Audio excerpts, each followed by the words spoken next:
Hello, I'm Jordan Gurley, and I get the privilege of introducing Catie today.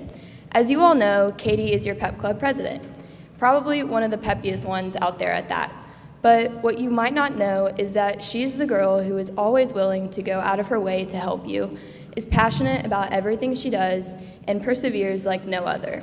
You can even catch Catie sporting her stylish homemade earrings that correspond with whatever season or holiday it is.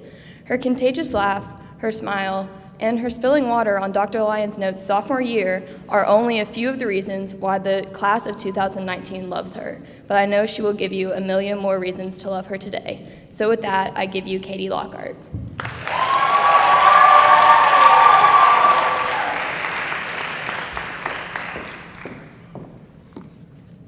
Fear.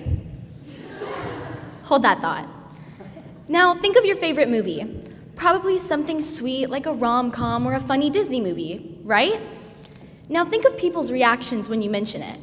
Probably something along the lines of, "I love that movie," or "That's my favorite too." Not when I mention mine.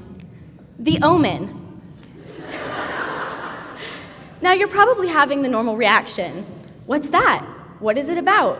Well, I'll tell you, even though we're in a church. My favorite movie, the 1976 version of The Omen, directed by Richard Donner, is about the rise of the Antichrist. Now that may sound crazy, and I can assure you it was even more confusing for my peers in 6th grade. But while the Antichrist rose to power, this movie rose to the top of my list. Although I love it because it is exceptionally thought out and a puzzle you solve as you watch, my favorite part was the fear I felt while watching it. In fact, my favorite genre as a whole is horror and thrillers. I love to be afraid. Now, don't get me wrong, there's definitely a difference between true fear and the controlled fear of a scary movie, because once it's over, you can sleep, knowing that there's no man hiding in a dark corner. But fear is a powerful thing, and FDR was right when he said the only thing we have to fear is fear itself. Growing up at St. Mary's has made me strive to be fearless. Over the years, as the senior class has gotten to this point, I have continued to realize this more and more clearly. Not only has the school itself instilled this in me, but so has the class of 2019.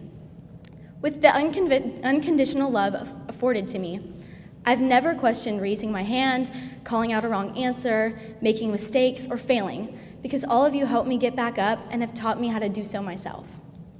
I also believed I have proved this lack of fear in a few situations and try to spread the St. Mary's in me wherever I go.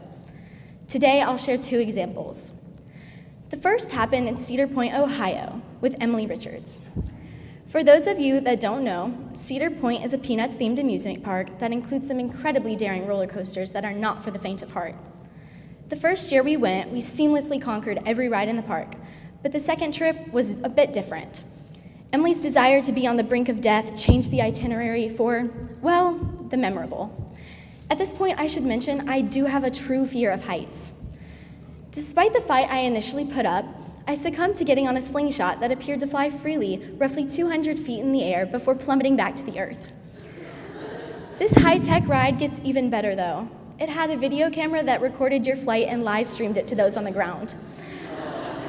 I'm here to play you what Miss Richards deemed as the scream that was a result of this ride.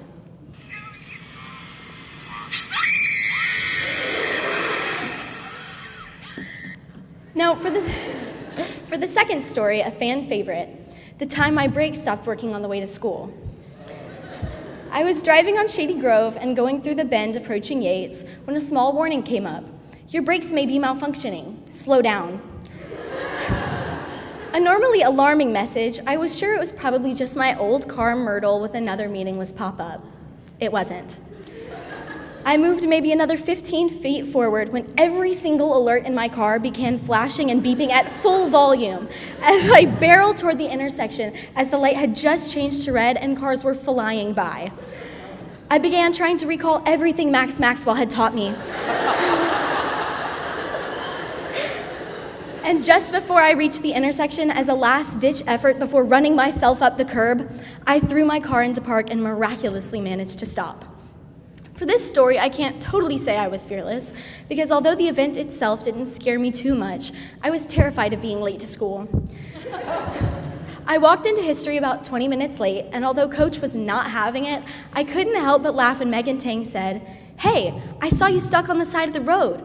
I passed you. I didn't stop, though."